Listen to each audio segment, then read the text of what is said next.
सभी को हरे कृष्णा। बृहस्पति व्रत भगवान विष्णु और बृहस्पति देव को समर्पित है।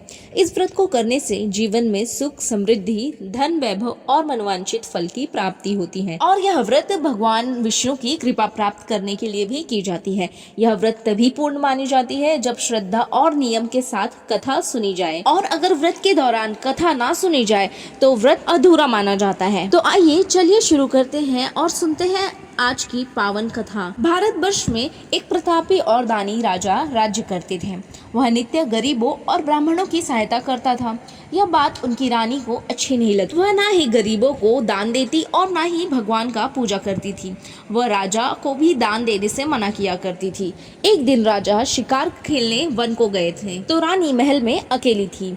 उसी समय बृहस्पति देव साधु वेश में राजा के महल में भिक्षा के लिए आते हैं और भिक्षा मांगी। रानी ने भिक्षा देने से इनकार किया और कहा, हे साधु महाराज, मैं तो दान पुण्य से तंग आ गई हूँ। मेरा पति सारा धन लुटाते रहते हैं।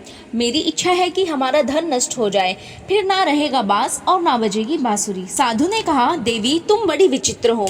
धन संतान तो सभी चाहते हैं, पुत्र और लक्ष्मी तो पापी के घर भी होने चाहिए। यदि तुम्हारे पास अधिक धन है तो भूखों को भोजन दो, प्यासों के लिए प्याऊ बनवाओ, मुसाफिरों के लिए धर्मशालाएं खुलवाओ। जो निर्धन है, अपनी कुंवारी कन्याओं का विवाह नहीं कर सकते हैं, उनका विवाह कर दो। ऐसे और कई काम हैं जिनके करने से तुम्हारा यश लोक परलोक में फैलेगा। परंतु रानी पर इन सभी उपदेशों का कोई प्रभाव न पड़ा। वह बोली, महाराज आप मुझे कुछ ना समझाएं। मैं ऐसा धन नहीं चाहती जो हर जगह बांटती रहूं। तब बृहस्पति देव रूपी साधु बोले, यदि तुम्हारी ऐसी ही इच्छा है तो तुम एक उपाय करना। 7 बृहस्पतिवार तक घर को गोबर से लीपना, अपने केशों को पीली मिट्टी से धोना, केशों को धोते समय स्नान करना, व्यापारी से हजामत बनाने को कहना, भोजन में मांस मदिरा खाना, कपड़े अपने घर पर धोना। ऐसा करने से तुम्हारा सारा धन नष्ट हो जाएगा। इतना कहकर बृहस्पति देव वहाँ से अंतर्ध्यान हो गए। व्यापारी की पत्नी ने बृहस्पति देव के कहे अनुसार 7 बृहस्पतिवार वैसा ही करने का निश्चय किया।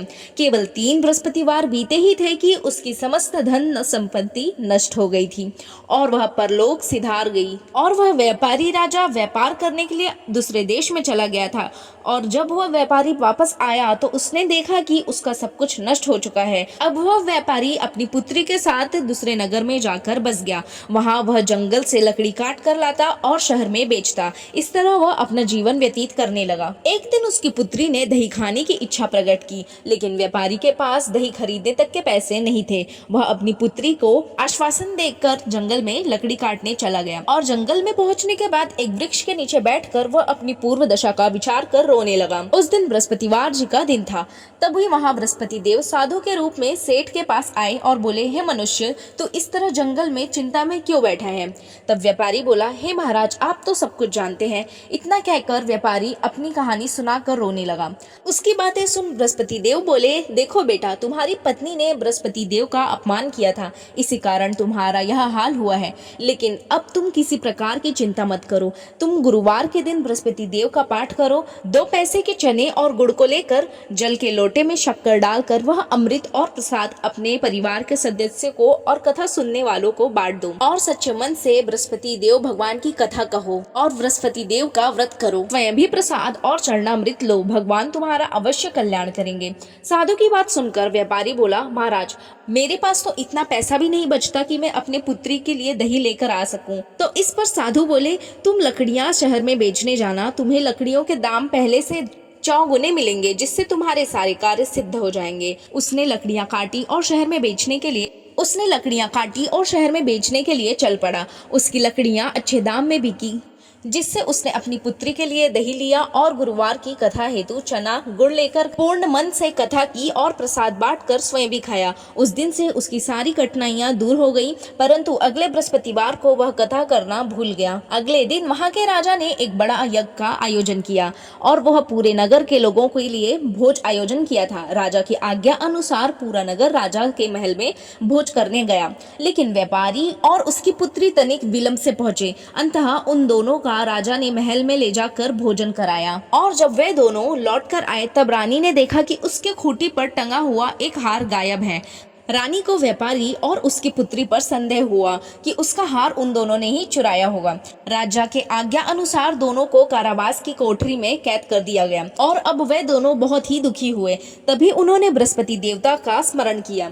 बृहस्पति देव ने प्रकट होकर व्यापारी को उसकी भूल का आभास कराया और उन्होंने क्रोधित होकर कहे कि तुमने बृहस्पति देव का व्रत नहीं किया, और उन्होंने यह सलाह दी कि गुरुवार के दिन कैद खाने के दरवाजे पर तुम्हें 2 पैसे मिलेंगे, उनसे तुम चने और मुनक्का मंगवा कर विधि पूर्वक बृहस्पति देव भगवान का पूजन करना, तुम्हारा सब दुख दूर हो जाएंगे। और उसी प्रकार बृहस्पतिवार को कैद खाने के द्वार पर उन्हें 2 पैसे मिले।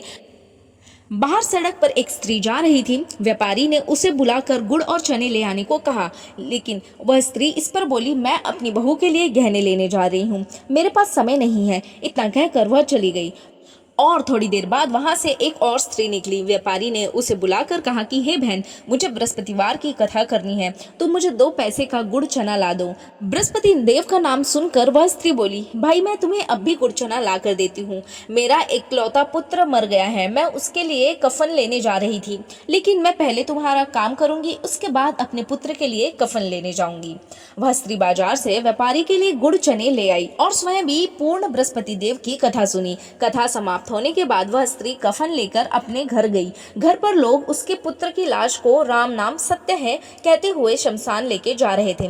तैयारी हो गई थी। स्त्री बोली, मुझे अपने लड़के का मुख देख लेने दो। अपने पुत्र का मुख देखकर उस स्त्री ने उसके मुंह में प्रसाद और चरणामृत डाल दिया। प्रसाद और चरणामृत के प्रभाव से वह पुनः जीवित हो गया। पहली स्त्री जिसने बृहस्पति देव का निरादर किया था, वह जब अपने पुत्र के विवाह हेतु पुत्र वधू के लिए गहने लेकर लौटी और जैसे ही उसका पुत्र घोड़ी पर बैठकर निकला, वैसे ही घोड़ी ने ऐसी उछाल मारी कि वह घोड़े से गिरकर मर गया। यह देख स्त्री रो रोकर बृहस्पति देव से क्षमा याचना करने लगी। उस स्त्री की याचना से बृहस्पति देव साधु वेश में वहां पहुंचकर कहने लगे, देवी तुम्हें अधिक विलाप करने की आवश्यकता नहीं है, यह बृहस्पति देव का अनादर करने के कारण हुआ है। अब तुम ज्यादा देर व्यतीत ना करते हुए तुम मेरे भक्त के पास जाकर उससे क्षमा मांगो और कथा सुनो, तभी तुम्हारी मनोकामना पूर्ण होगी। जेल में जाकर उस स्त्री ने व्यापारी से माफी मांगी और कथा सुनी। कथा के उपरांत वह प्रसाद और चरणामृत लेकर अपने घर वापस आई।